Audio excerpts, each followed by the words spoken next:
लो हाँ मेरे और संगियो ते बेलियो मामू पाकिस्तानी आ गया थोड़ी खिदमत एक बार फिर बड़ा ही एक जै ना मसला दरपेश आया है।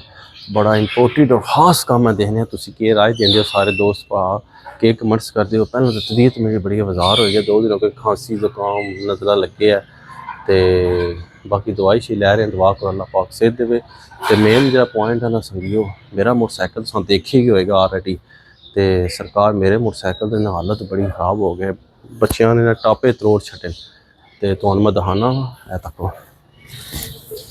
तको सरकार ए देखो बच्चों ने ना टापे शापे सारे तरोड़ छड़े जो, इदी हालत ही कौन रही बाबा जी, के बंदा करे। ए देखो तो हूँ मेरा राय है दिल है कि भी जरा ना जो जैनुअन टैंकी टापे पे ना मेरे को मैं जरा ना इन्हों दोबारा फिर ला दें। तो एक दिन कहना फिर बाजारों लैके सैकेंड हैंड जिस लगे सन नवे मसल जो लभे 4-5 हज़ार रुपये के वो लैके फिर ला दें। हूँ मैंने दसो कि मैं डुप्लीकेट कापी ला दें दोबारा या इस जैनुअन जो पे वो लग गए।